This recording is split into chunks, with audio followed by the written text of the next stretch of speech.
अगला क्वेश्चन है, निम्नलिखित में से कौन सा युग्म सुमेलित नहीं है? तो दोस्तों यहाँ पे देखिए, भवई गुजरात ये बिल्कुल सही है। तमाशा उत्तराखंड दोस्तों ये गलत है, क्योंकि आपको पता होगा दोस्तों कि लावनी और तमाशा जो है ये दोनों लोक नृत्य दोस्तों महाराष्ट्र का है, जबकि यहाँ पे उत्तराखंड दिए हुए हैं। माच जो है वो मध्य प्रदेश का है, ये सही है दोस्तों। उसके बाद मड्डी ये ये केरल का, ये भी सही है। तो इसमें पूछ रहा है कौन सा युग्म सुमेलित नहीं है, तो ऑप्शन बी इसका सही आंसर हो जाएगा। अगला क्वेश्चन है, स्वतंत्र भारत के प्रथम मंत्रिपरिषद के संदर्भ में निम्नलिखित में से कौन सा युग्म सही सुमेलित है? अब यहाँ पे ध्यान दीजिएगा दोस्तों, कह रहा है सही सुमेलित है। तो डॉक्टर राजेंद्र प्रसाद की बात कर रहा है, तो ये खाद्य एवं कृषि मंत्री थे, तो ये बिल्कुल गलत है। उसके बाद है श्यामा प्रसाद मुखर्जी, उद्योग एवं आपूर्ति मंत्री, तो दोस्तों ये सही है। उसके बाद है राजकुमारी अमृत कौर, दोस्तों यहाँ पे दिया हुआ है शिक्षा मंत्री, जबकि वो राजकुमारी अमृत कौर जो है वो स्वास्थ्य मंत्री थी, तो ये गलत है। उसके बाद मौलाना अबुल कलाम आज़ाद, ये वित्त मंत्री दिया हुआ है, जबकि ये थे क्या? तो दोस्तों ये थे शिक्षा मंत्री। तो यहाँ पे ऑप्शन बी सही सुमेलित है, आपका आंसर ऑप्शन। अगला क्वेश्चन है, मॉर्फिन को किससे निष्कर्षित किया जा सकता है? तो दोस्तों मॉर्फिन को अफीम से निष्कर्षित किया जाता है, ऑप्शन ए इसका सही आंसर हो जाएगा। अगला क्वेश्चन है, भारतीय राष्ट्रीय कांग्रेस का पहला अधिवेशन 1885 में डैश में आयोजित किया गया था? तो दोस्तों भारतीय राष्ट्रीय कांग्रेस की जो स्थापना हुई थी वो 28 दिसंबर 1885 ईस्वी में हुई थी, और इसकी पहली बैठक गोकुल तेजपाल महाविद्यालय बम्बई में इसकी पहली बैठक हुई थी, जिसके प्रथम अध्यक्ष जो थे दोस्तों वो व्योमेश चंद्र बनर्जी थे। दोस्तों इसमें टोटल 72 अलग अलग क्षेत्र के प्रतिनिधियों ने भाग लिया था, तो ऑप्शन बी इसका सही आंसर हो जाएगा, बम्बई। अब इसको मुंबई के नाम से जाना जाता है। अगला क्वेश्चन है, सम्राट शाहजहां द्वारा निम्नलिखित में से किसकी स्थापना नहीं कराई गई थी? तो ध्यान दीजिएगा दोस्तों, यहाँ पे हुमायूं का मकबरा दिल्ली में है, ये शाहजहां के द्वारा नहीं बनाया गया था, तो ऑप्शन ए इसका सही आंसर हो जाएगा। जामा मस्जिद दिल्ली का निर्माण शाहजहां करवाया था, शाहजहानाबाद दिल्ली ये भी उसी ने बसाया था। लाल किला का निर्माण दिल्ली में इसी ने करवाया था। दोस्तों ध्यान रखिएगा, दिल्ली के लाल किले में मोती मस्जिद का जो निर्माण है वो दोस्तों किसने करवाया था? दोस्तों वो करवाया था औरंगजेब ने। अगला क्वेश्चन है, निम्नलिखित में से कौन सा बंदरगाह गुजरात राज्य में स्थित है? तो दोस्तों यहाँ पे ध्यान दीजिए, हल्दिया जो है दोस्तों ये पश्चिम बंगाल में स्थित है, हल्दिया पश्चिम बंगाल में है। उसके बाद पनबूर जो है दोस्तों ये कर्नाटक में है। उसके बाद पारादीप बंदरगाह जो है दोस्तों ये पड़ जाता है आपका ओडिशा में, जबकि हजीरा बंदरगाह जो है दोस्तों वो है गुजरात में, तो ऑप्शन बी इसका सही आंसर हो जाएगा। अगला क्वेश्चन है, भारत में अटॉर्नी जनरल की नियुक्ति डैश द्वारा की जाती है? तो दोस्तों अनुच्छेद 76 के सेक्शन ए के तहत भारत के अटॉर्नी जनरल की नियुक्ति भारत के राष्ट्रपति के द्वारा किया जाता है, तो ऑप्शन 4 इसका सही आंसर होगा। अगला क्वेश्चन है, 1983 ईस्वी के पुरुष विश्व कप क्रिकेट फाइनल में मैन ऑफ द मैच कौन था? तो दोस्तों ये मोहिंदर अमरनाथ थे, ऑप्शन बी इसका सही आंसर हो जाएगा। नेक्स्ट क्वेश्चन है दोस्तों कि मारियाना ट्रेंच डैश में स्थित है? तो दोस्तों आप सभी को पता होगा कि मारियाना ट्रेंच जो है वो प्रशांत महासागर में स्थित है, ऑप्शन 4 इसका सही आंसर हो जाएगा।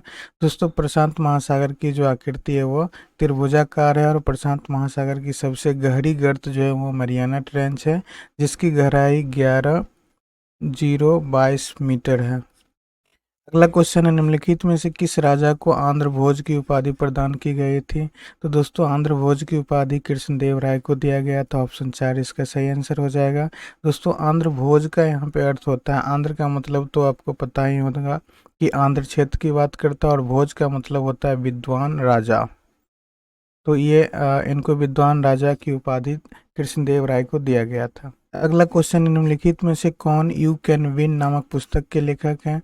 तो दोस्तों ये जो पुस्तक है यू कैन विन, इस पुस्तक के लेखक दोस्तों शिव खैरा जी हैं, तो ऑप्शन ए इसका सही आंसर हो जाएगा। अगला क्वेश्चन है, निम्नलिखित में से कौन सा एक गलत सुमेलित है? तो दोस्तों यहाँ पे ध्यान रखिएगा, गलत सुमेलित की बात कर रहा है, तो गुलबदन बेगम हुमायूं नामा ये बिल्कुल सही है। अबुल फजल अकबर नामा के लेखक ये भी सही है। अब्दुल हमीद लाहौरी, पादशाहनामा, ये भी बिल्कुल सही है। दोस्तों यहाँ पे मिर्ज़ा मोहम्मद कासिम, शाहजहाँनामा, तो दोस्तों ये शाहजहाँनामा के लेखक नहीं है, ऑप्शन 4 इसका सही आंसर हो जाएगा। अगला क्वेश्चन है, बनास नदी डैश नदी की एक सहायक नदी है। तो दोस्तों बनास जो है वो चंबल की सहायक नदी है, और ये दोनों नदी जो है वो यमुना नदी की सहायक नदी है दोस्तों, तो ऑप्शन ए इसका सही आंसर होगा। अगला क्वेश्चन है, निम्नलिखित में से कौन सा युग्म गलत है। तो ध्यान दीजिएगा दोस्तों, स्थल डमरू मध्य जो होता है वो दो बड़े क्षेत्र को जोड़ने वाली भूमि का एक संकीर्ण भाग होता है, ये सही है। द्वीप समूह दोस्तों द्वीप का एक श्रृंखला होता है, उसको बोलते हैं हम लोग। खाड़ी किसको कहते हैं, तो समुद्र से भूभाग में एक बड़ा प्रवेश, मतलब अगर मान लीजिए ये समुद्र है, ठीक है, और इसका क्षेत्र जो है वो ज़मीन से सटा हुआ है, तो इसको हम लोग खाड़ी बोलते हैं। उसके बाद दोस्तों ये बड़चन समुद्र की ओर धीरे से ढलान वाली भूमि की एक पट्टी है, जो कि बिल्कुल गलत है दोस्तों, और यही आपका आंसर हो जाएगा। बड़चन क्या होता है दोस्तों, तो थोड़ा बड़चन के बारे में जानिए। बड़चन जो होता है वो खासकर मरुस्थलीय क्षेत्र में बनता है, क्योंकि ये हवाओं के किसी दिशा में चलने के कारण ये ऊंचे ऊंचे जो टीले का निर्माण हो जाता है, इसी टीला को वड़चन के नाम से जाना जाता है। अगला क्वेश्चन है, हवा में जलाए जाने वाले मैग्नीशियम की पट्टी चमकदार डैश ज्वाला के साथ जलती है। तो दोस्तों जब हवा में मैग्नीशियम की पट्टी को जब हम जलाते हैं तो सफ़ेद लौ के साथ जलती है, तो ऑप्शन 3 इसका सही आंसर हो जाएगा। अगला क्वेश्चन है कि टैक्सोनॉमिक अध्ययन मौलिक समानता वाले व्यक्तिगत जीवों के एक समूह को डैश के रूप में मानते हैं। तो दोस्तों ये टैक्सोनॉमी के अध्ययन करने वाले जो व्यक्ति होते हैं वो जीवों के समूह को प्रजाति के रूप में मानते हैं, तो ऑप्शन 3 इसका सही आंसर हो जाएगा। अगला क्वेश्चन है, वेल्ड डाउन्स पंपास शब्द डैश से संबंधित है। तो दोस्तों ये सभी के सभी घास के मैदान हैं जो अलग अलग क्षेत्र के हैं, तो ऑप्शन ए इसका सही आंसर हो जाएगा। अगला क्वेश्चन है, उपभोक्ता मूल्य सूचकांक के संबंध में निम्नलिखित में से कौन सा कथन सही है। तो दोस्तों इसका आंसर ऑप्शन बी हो जाएगा। इसका समय के साथ जीवन यापन व्यय में परिवर्तन की निगरानी हेतु प्रयोग किया जाता है, तो ऑप्शन बी इसका सही आंसर हो जाएगा। अगला क्वेश्चन है, मीथेन अणु में कितने परमाणु होते हैं। तो दोस्तों मीथेन का जो अणुसूत्र होता है वो CH4 होता है, तो इसमें कार्बन के परमाणु की संख्या 1 और हाइड्रोजन के परमाणु की संख्या 4 होती है। तो इसमें पूछ रहा है कि मीथेन में कितने परमाणु होते हैं, तो ऑप्शन 4 इसका सही आंसर हो जाएगा, 4 होते हैं। अगला क्वेश्चन है दोस्तों कि 1932 में ब्रिटिश प्रधानमंत्री डैश ने सांप्रदायिक पुरस्कार, जिसे कम्युनल अवार्ड बोलते हैं, की घोषणा किया, जिसमें दलित वर्गों, मुस्लिमों, यूरोपीय सिखों, एंग्लो भारतीय और भारतीय मूल के ईसाइयों के लिए अलग अलग निर्वाचन मंडल के प्रावधान की व्यवस्था किया गया था। तो दोस्तों ये ब्रिटिश प्रधानमंत्री कौन थे, तो ये रैमजे मैकडोनाल्ड थे, तो ऑप्शन 2 इसका सही आंसर हो जाएगा। अगला क्वेश्चन है दोस्तों कि MS एक्सेल में डैश फंक्शन टेक्स्ट के सभी कैरेक्टर को अपर केस में बदलता है। तो दोस्तों अपर केस में बदलने के लिए अपर ऑप्शन ही होता है, तो ऑप्शन 3 इसका सही आंसर हो जाएगा। नेक्स्ट क्वेश्चन है दोस्तों कि माइक्रोसॉफ्ट एक्सेल 2010 के संबंध में गलत विकल्प का चयन करें। तो दोस्तों आपके सामने ये 4 ऑप्शन है। पहला ऑप्शन है, माइक्रोसॉफ्ट एक्सेल 2010 में हम किसी सेल में कमेंट इंसर्ट कर सकते हैं। तो दोस्तों बिल्कुल कर सकते हैं। उसके बाद है, माइक्रोसॉफ्ट एक्सेल 2010 में मौजूदा फाइल खोलने के लिए कंट्रोल O का उपयोग किया जाता है, बिल्कुल सही है। अगला ऑप्शन है दोस्तों कि माइक्रोसॉफ्ट एक्सेल 2010 में हम इंसर्ट टैब से टेबल इंसर्ट कर सकते हैं, बिल्कुल सही है, कर सकते हैं ऐसा। उसके बाद ऑप्शन 4 है, माइक्रोसॉफ्ट एक्सेल 2010 में हम F2 का उपयोग करके फाइल को सेव कर सकते हैं। दोस्तों ये गलत है, ऐसा हम नहीं कर सकते हैं, इसलिए ऑप्शन 4 इसका सही आंसर हो जाएगा। अगला क्वेश्चन है कि माइक्रोसॉफ्ट वर्ड 2010 में सुपर स्क्रिप्ट फॉर्मेटिंग को लागू करने के लिए निम्नलिखित में से किस शॉर्टकट की का उपयोग किया जाता है। दोस्तों आप पिछला वीडियो अगर देखे होंगे तो उसमें हम बताए थे कि सब स्क्रिप्ट और सुपर स्क्रिप्ट क्या होता है। चलिए दोस्तों इसको एक बार और हम लोग समझते हैं। जैसे मान लीजिए आपको a+b का होल स्क्वायर लिखना है, तो यहाँ पे इसको तो आप ऐसे लिख नहीं सकते हैं, a+b और यहाँ पे 2 देते हैं। जब इसको आप सेलेक्ट करके और दोस्तों यहाँ पे सुपर स्क्रिप्ट लगाते हैं तो ये इस तरह से a+b का होल स्क्वायर दिखाता है। इसी तरह से दोस्तों अगर सब स्क्रिप्ट की बात करेंगे तो जैसे आपको CO2 लिखना है तो यहाँ पे CO लिखेंगे और 2 इस तरह से लिखेंगे। जैसे ही आप इसको सिलेक्ट करके सब स्क्रिप्ट की बात करते हैं दोस्तों तो ये CO2 की तरह लिख देगा। तो यहाँ पे पूछ रहा है कि सुपर स्क्रिप्ट फॉर्मेटिंग लागू करने के लिए शॉर्टकट कुंजी क्या है।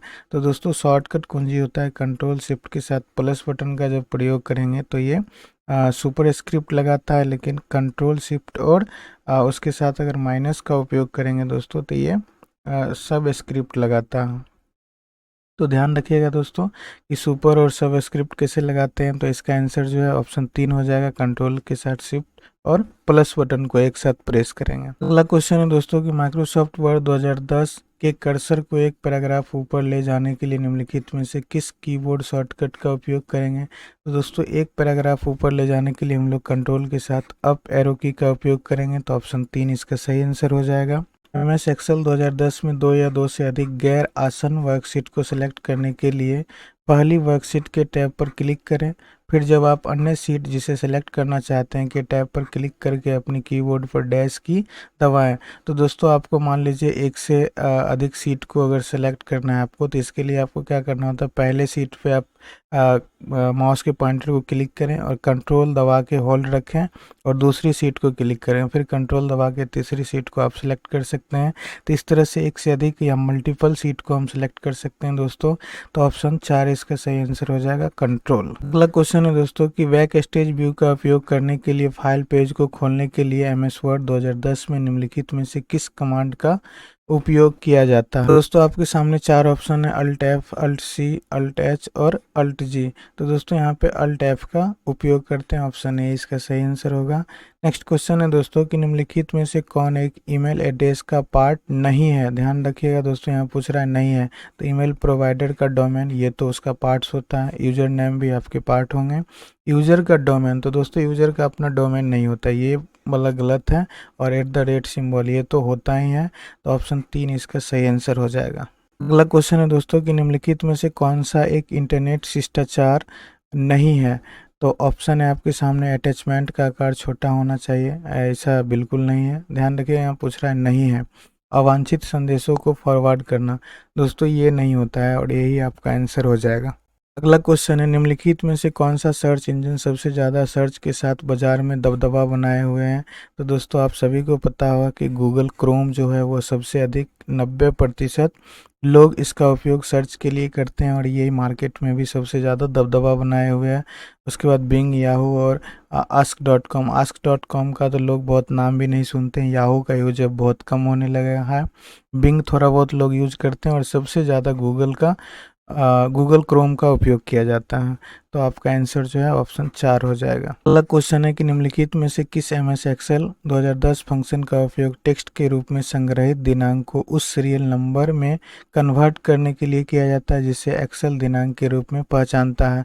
दोस्तों अगर मान लीजिए कि 6/3/2024 लिखा हुआ है, उसी तरह से आप 7, 8, 9 करके इस तरह से लिखे हुए, आप चाहते हैं इसको एक सीरियल नंबर में कन्वर्ट करें, तो इसके लिए आपको डेट वैल्यू फार्मूला का उपयोग करना होगा। तो ऑप्शन ए इसका सही आंसर हो जाएगा। अगला क्वेश्चन है दोस्तों कि माइक्रोसॉफ्ट वर्ड और एक्सेल 2007 के निम्नलिखित फीचर में से कौन सा फीचर सेलेक्ट किए गए शब्द के समान अर्थ वाले अन्य शब्दों का सुझाव देते हैं।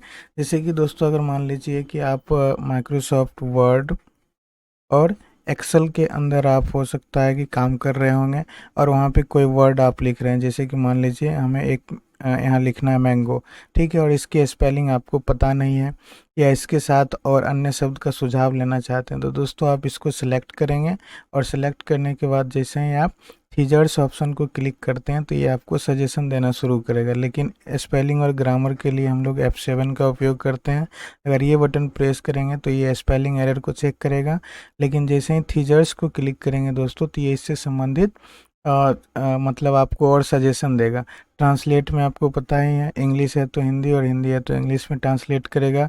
रिसर्च है तो इस वर्ड के बारे में आपको रिसर्च करके देगा। तो यहाँ पे पूछ रहा है कि समान अर्थ वाले अन्य शब्द का सुझाव देगा, जिसको हम लोग दोस्तों सिनोनिम्स के नाम से भी जानते हैं। तो ये इस तरह का कार्य जो करता है वो थीजर्स करता है। तो ऑप्शन बी इसका सही आंसर होगा। नेक्स्ट है दोस्तों कि ई बैंकिंग सेवाओं के संदर्भ में IMPS का पूर्ण रूप क्या होता है। दोस्तों आपके सामने 4 option, immediate paid service, instant payment service, immediate payment solution, immediate payment service. तो दोस्तों इसका जो IMPS का फुल फॉर्म होता है वो इमीडिएट पेमेंट सर्विस होता है। ऑप्शन 4 इसका सही आंसर हो जाएगा। अगला क्वेश्चन है, माइक्रोसॉफ्ट एक्सेल 2007 की निम्नलिखित में से कौन सी विशेषता का उपयोग कोशिकाओं, जिसे हम सेल्स बोलते हैं, कि एक श्रृंखला को शीघ्रता से प्रारूपित करने और एक पूर्वनिर्धारित तालिका शैली का चयन करके इसे तालिका में बदलने के लिए किया जाता है। तो दोस्तों ये जो होता है फॉर्मेट एज टेबल ऑप्शन के तहत किया जाता है। तो ऑप्शन 3 इसका सही आंसर हो जाएगा। अगला क्वेश्चन है दोस्तों कि माइक्रोसॉफ्ट वर्ड 2007 में एक टेबल में अधिकतम कितने कॉलम इंसर्ट किए जा सकते हैं। तो दोस्तों यहाँ पे वर्ड की चर्चा कर रहा है। तो माइक्रोसॉफ्ट वर्ड के अंदर जो अधिकतम कॉलम होता है दोस्तों वो 63 होता है। तो ऑप्शन 4 इसका सही आंसर होगा। अगला क्वेश्चन है कि ईमेल मैसेज कंपोज करते समय निम्नलिखित में से क्या आमतौर पर एड्रेस फील्ड से संबंधित नहीं है। तो देखिए दोस्तों, फ्रॉम मतलब आप भेजने वाले हैं तो आपका तो एड्रेस होना ही चाहिए। टू, आप किसको भेज रहे हैं उसका एड्रेस चाहिए। OCC नाम का कोई ऑप्शन होता नहीं है दोस्तों, यहाँ पे ऑप्शन BCC होता है, जिसको हम लोग ब्लाइंड कार्बन कॉपी बोलते हैं, और CC होता है, ये कार्बन कॉपी के नाम से जाना जाता है। तो इन दोनों सेक्शन का कोई ज़रूरी नहीं होता है। तो इसमें पूछ रहा है कि इसमें फील्ड से संबंधित नहीं है, तो ध्यान रखिएगा ये OCC जो है इसका कोई मतलब नहीं बनता। ऐसे तो इन दोनों को भी हम अगर यूज नहीं करें तो भी चल जाएगा।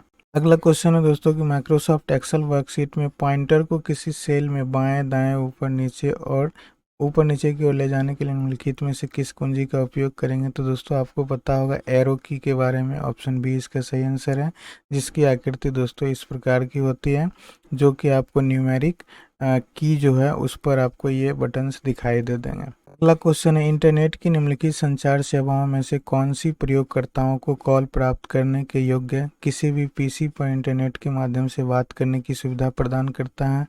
तो दोस्तों इंटरनेट के माध्यम से हम एक व्यक्ति से दूसरे व्यक्ति तक जो बात करते हैं, तो ये जो सुविधा मिलती है हमें कॉल की या वॉइस मैसेज की, वॉइस मैसेज या वीडियो कॉलिंग की, वो इंटरनेट टेलीफोनी कहलाता है। तो ऑप्शन 3 इसका सही आंसर हो जाएगा। अगला क्वेश्चन है दोस्तों कि माइक्रोसॉफ्ट एक्सेल 2007 में निम्नलिखित लॉजिकल फंक्शनों में से किसका प्रयोग यह जांचने के लिए किया जाता है कि कोई तर्क सही है या नहीं, और यदि सभी तर्क असत्य हैं तो यह परिणाम को फॉल्स के रूप में लौटाता है। तो दोस्तों ये और जो फंक्शन होता है ये ऐसा करता है। तो ऑप्शन 4 इसका सही आंसर हो जाएगा।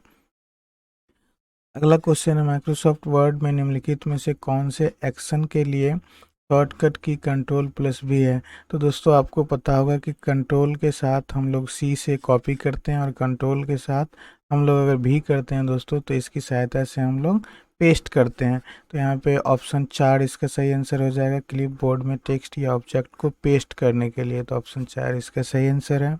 अगला क्वेश्चन है दोस्तों कि माइक्रोसॉफ्ट वर्ड 2007 में होम टैब के विकल्पों में से कौन सा विकल्प किसी सेलेक्ट की गई सामग्री में सभी प्रकार के फॉर्मेटिंग को हटाने के लिए प्रयोग किया जाता है, जिसके बाद केवल सामान्य टेक्स्ट शेष बच जाते हैं। जैसे कि मान लीजिए कोई टेक्स्ट लिखते हैं आप सॉल्यूशन, ठीक है, और इसको क्या करते हैं आप इसको कर देते हैं बोल्ड, इसको आप कर देते हैं इटैलिक, ठीक है, इसको आप कर देते हैं अंडरलाइन, ठीक है, और दोस्तों इस पे आप कोई कलर अप्लाई कर देते हैं। ये सारी चीज़ें जब आप कर देते हैं और आप चाहते हैं कि सिर्फ और सिर्फ ये सॉल्यूशन लिखा रहे लेकिन इसमें बोल्ड, इटैलिक, अंडरलाइन और कलर सब हट जाए, तो दोस्तों इसके लिए हम लोग क्लियर फॉर्मेटिंग ऑप्शन का उपयोग करते हैं। ऑप्शन 3 इसका सही आंसर हो जाएगा।